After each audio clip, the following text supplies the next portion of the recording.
Selamat pagi, bagaimana kabar anak-anak ibu yang belajar di rumah hari ini? Semoga anak-anak ibu tetap selalu sehat dan semangat. Pada hari ini kita bersama-sama masih mempelajari tema 8 di subtema yang pertama. Nah sekarang mari kita bersama-sama belajar materi pembelajaran kita pada pertemuan kali ini. Pada siang hari yang terik, panas matahari akan menguapkan air dari permukaan sungai. Apa ya akibatnya bagi persediaan air sungai? Untuk mengetahuinya, mari kita jawab beberapa soal berikut ini. Soal yang pertama, dari mana asal persediaan air sungai? Air sungai berasal dari air hujan dan air yang mengalir dari hulu ke sungai. Kedua, siapa saja yang memanfaatkan air sungai? Air sungai dimanfaatkan oleh manusia, hewan, tumbuhan di sekitar sungai, serta hewan dan tumbuhan di dalam sungai. Yang ketiga, apa saja manfaat air sungai? Manusia memanfaatkan air sungai untuk mengairi tanaman pertanian, sebagai sumber air keperluan sehari-hari dan sebagai sarana angkutan. Hewan darat memanfaatkan air sebagai sumber air minum, tumbuhan darat sebagai sumber air untuk proses fotosintesis. Bagi hewan dan tumbuhan sungai, air sungai sebagai tempat hidup. Soal yang keempat, apakah persediaan air sungai dapat berkurang karena menguap saat terkena panas matahari? Dalam kondisi normal, air sungai tidak berkurang karena menguap.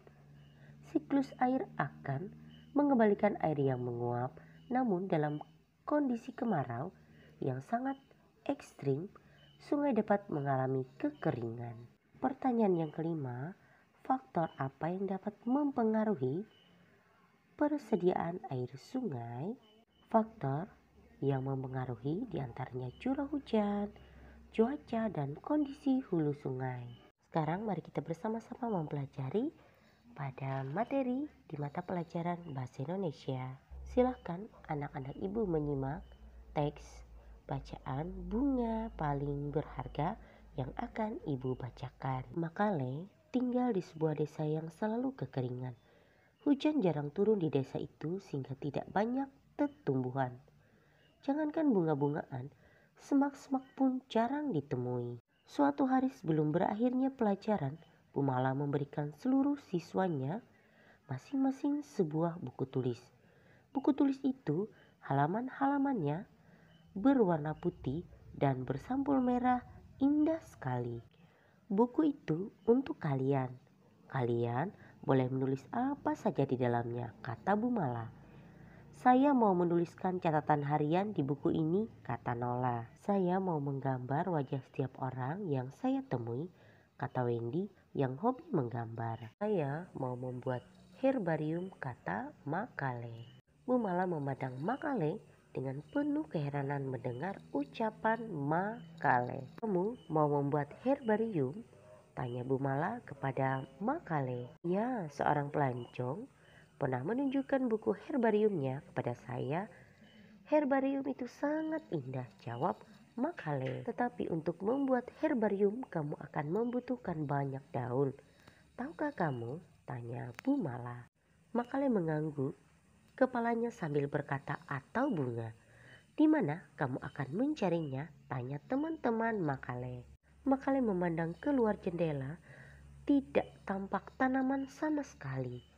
Saya akan mendapatkannya, kata Makale sambil tersenyum. Hari berganti hari, waktu berlalu dengan cepat. Buku tulis merah milik para siswa Bu Mala telah berisi berbagai cerita, gambar dan foto. Hanya buku tulis Makale yang masih kosong. Pada suatu hari, sebuah awan hitam berhenti di atas desa tempat tinggal Makale.